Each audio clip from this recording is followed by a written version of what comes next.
Hi friends, Madhubani kitchen में आपका स्वागत है। तो आज हम महाराष्ट्र की फेमस डिश आलू वड़ी बनाने वाले हैं। तो उसके लिए हमें इन सामग्रियों की ज़रूरत पड़ेगी। तो सबसे पहले हमने ये आलू के पत्ते यानी कि अरबी के पत्ते होते हैं ये लेना है। इसे अच्छी तरह से क्लीन करना है पानी में, क्योंकि इसमें धूल मिट्टी जमी होती है। तो इसे अच्छे से क्लीन कर लिया है मैंने। और ये 2 कटोरी ऐसे बेसन लेना है और 3 बड़े चम्मच लाल मिर्च पाउडर, सफ़ेद तिल 1.5 चम्मच, इमली थोड़ी सी ही लेनी है और स्वादानुसार नमक, हल्दी पाउडर, गरम मसाला पाउडर, धनिया पाउडर। हम इमली इसलिए लेते हैं क्योंकि कभी कभी इन पत्तों में खुजली आती है खाते वक्त, तो इमली इस खुजली को कट करती है। तो चलिए अब मैं इन पत्तों के आगे की प्रोसेस आपको दिखाती हूँ। तो अब हम एक साइड में बैटर कर लेते हैं। तो ये बेसन, लाल मिर्च, सफ़ेद तिल और ये इमली में मैंने पानी ऐड किया है, तब तक ये सॉफ्ट हो जाएगी भीग कर। और ये इमली का पानी ही इस बैटर में हमें डालना है। तो अब हम पहले बैटर बना लेते हैं। तो 2 कटोरी हमने बेसन लिया हुआ है। अब इसमें मैं ये लाल मिर्च पाउडर ऐड करती हूँ,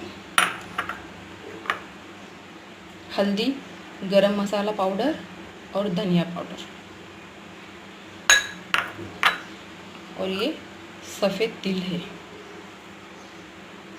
स्वाद अनुसार नमक,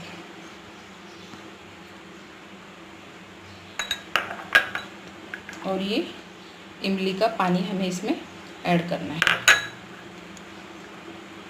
ये पानी हम ऐड कर रहे हैं। अब इसमें अच्छे से हम बैटर बना लेते हैं। तो चलिए इसे सब मिक्स करके हम बैटर बनाते हैं। तो इस तरह से हमने अपना बैटर बना लिया है। तो अब भी इस तरह से बैटर को अच्छे से मिक्स कीजिएगा। तो चलिए अब हम इन पत्तों को अच्छे से क्लीन तो कर लिया है। अब इन पत्ते के बैक साइड में आपको मैं दिखा देती हूँ। इसे ये जो इसकी जो डंठल होती है उसे हमें बेलन से पूरी ये करना है। मैं आपको दिखा देती हूँ इसे कैसे करना है। तो चलिए अब हम स्टार्ट करते हैं। तो हमारे पास ये मॉर्टल पेस्टल का जो होता है, इससे हम इसकी जो डंठल है उसे इस तरह से करते हैं और बेलन लेकर अच्छी तरह से पत्ते के ऊपर से बेलना है, ताकि ये अच्छे से पूरा चपटा हो जाए। देखिएगा ये कैसे हुआ है। उस तरह से आपको सारे पत्तों को करना है। जब हम बैटर लगाएंगे तो ये हमें बीच में नहीं आएगा। तो इस तरह से भी हमें करना है और इस तरह से भी हमें करना है। इस तरह से हमें सारे पत्तों को कर लेना है। तो चलिए अब मैं नेक्स्ट आगे के पत्तों को कर लेती हूँ। तो देखिए सारे पत्तों को मैंने अच्छी तरह से बेलन में बेल लिया है पीछे के साइड से। दोस्तों मैं एक हाथ में कैमरा पकड़ती हूँ, इसलिए आपको एक ही हाथ में दिखा पाई, पर आप बेलन से अच्छे से इसे बेल लीजिएगा इन पत्तों को। देखिए अब ये सॉफ्ट हो गए। तो चलिए अब हम बैटर इसे लगाना स्टार्ट करते हैं। अब हम बैटर लगाना स्टार्ट करते हैं। तो दोस्तों आपके पत्तों में से जो बड़ा पत्ता होगा वो सबसे पहले हमें रखना होगा। तो अब मैं आपको बैटर लगाना स्टार्ट करती हूँ पत्तों को। देखिएगा इस तरह से आपको अच्छे से पूरे पत्तों में बैटर लगाना है, इसी तरह से।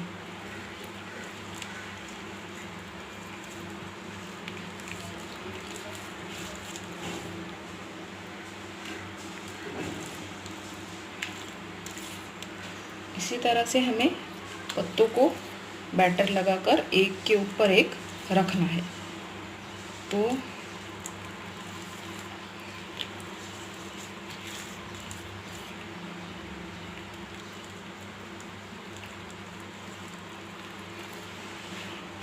हमने अपने कट्टे पर इसे रख दिया है। अपना कट्टा हम अच्छे से क्लीन कर लेना और फिर इसे बनाने के लिए रख देना।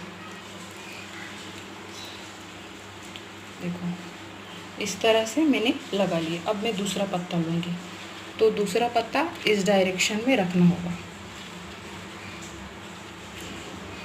उससे छोटा पत्ता। अब इसे भी मैं बैटर लगा लेती हूँ। ऐसे करके सारे पत्तों को बैटर लगाना स्टार्ट करती हूँ। तो आप भी इसी तरह से बैटर लगाइएगा। तो इस तरह मैंने सारे पत्तों को बैटर लगा दिया है। तो मैंने इन पत्तों को 5-5 या 6-6 का आप सेट बनाकर कर सकते हो। तो अब हम इसे इस तरह से मोड़ लेंगे और प्रेस करेंगे दोनों साइड से, ताकि इसे स्टीम देते वक्त हमारा बैटर बाहर ना आए। और इस बैटर पर भी हम हल्का सा अपना पेस्ट लगा लेंगे। इस तरह से पेस्ट लगा लेते हैं हम। तो हमने पेस्ट लगा लिया है पूरी तरह से।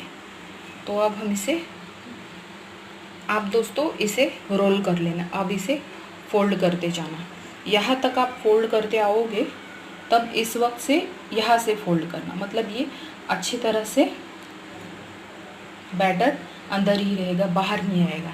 तो मेरे हाथ में, एक हाथ में कैमरा है, तो मैं आपको रोल दिखा नहीं पाऊँगी, तो आप इसका रोल बना लें। तो देखो इस तरह से मैंने रोल बना लिया है। अब इस रोल को अच्छी तरह से प्लेट में रख दिया है। अब उसी तरह से मैं अपने दूसरे पत्तों का भी रोल बना लेती हूँ। तो इस तरह से हमने सारे रोल बना लिए हैं। ये रोल कभी कभी छूटने लगते हैं, तो उसलिए आप इसे धागा बांध दीजिएगा। तो आपके पास अगर स्टीमर नहीं होगा तो इडली का बर्तन होगा, तो आप उसमें भी बना सकते हो। तो मैंने देखो इडली के बर्तन में 1.5 गिलास पानी डालकर ऑलरेडी प्रीहीट के लिए रख दिया है। और इस बर्तन को आप इडली के ऑयल लगाना, और फिर एक लोई इसमें और एक लोई दूसरे बर्तन में। इस तरह से इसे 15 मिनट तक हमें कुक होने देना है। तो चलिए अब मैं इसे कुक होने के लिए रख देती हूँ। देखो मैंने स्टीम के लिए रख दिए हैं। कभी कभी क्या होता है, पत्ते ज़्यादा बड़े होने के कारण हमें इसे पूरे बर्तन में वो सेट नहीं हो पाते, इसलिए हमें इस तरह से उसे फोल्ड करना पड़ता है। और अब हम इसके ऊपर जो लीड है वो रख के कुक होने देते हैं 15 मिनट तक। तो फ्रेंड्स अब 15 मिनट हो चुके हैं, हम चेक करते हैं। तो देखिएगा लोई का कलर चेंज हो गया है। तो ये अच्छी तरह से स्टीम हो चुका है। तो हम अपना गैस बंद कर देंगे और इसे ठंडा होने के लिए 10 मिनट तक इसी तरह लीड रख के रख देंगे। तो चलिए अब हम इसे 10 मिनट के लिए रेस्ट करने के लिए रख देते हैं। तो अब ये 10 मिनट तक रेस्ट हो गए हैं। तो इसके मैं पीसेस कर आपको फ्राई करके दिखा देती हूँ। तो अब हमारी आलू वड़ी खाने के लिए रेडी हो चुकी है। तो दोस्तों मैंने उसके पीसेस कर लिए हैं। रेस्ट होने के बाद पीसेस करके उसे थोड़ा सा सफ़ेद तिल उसके ऊपर प्रेस किया है। तो अब मैं इसे फ्राई करके आपको फाइनल प्रोडक्ट दिखा देती हूँ। तो अब हमने वड़ी फ्राई करने के लिए रख दी है। तो इसे हम एक साइड से फ्राई होने के बाद सेकेंड साइड में फ्राई करेंगे। तो 2 मिनट के लिए इसे हमें फ्राई करना है। तो अब हमने सेकेंड साइड चेंज कर ली है। इसी तरह से हम 2-2 मिनट में साइड चेंज करके, बस ज़्यादा से ज़्यादा इसे 4 मिनट में ये अच्छे से फ्राई हो जाती है, क्योंकि ऑलरेडी हमने इसे स्टीम किया है। तो ज़्यादा फ्राई करने की ज़रूरत नहीं है। अगर आप इसे डीप फ्राई करना चाहते हो तो आप इसे डीप फ्राई भी कर सकते हो। तो अब हमारी आलू वड़ी खाने के लिए रेडी हो चुकी है। आप इसे रोटी के साथ, दाल चावल के साथ या पराठे के साथ आप इसे खा सकते हो। तो ये बहुत ही प्यारी लगती है खाने में। तो एक बार आप ज़रूर इसे ट्राई करना।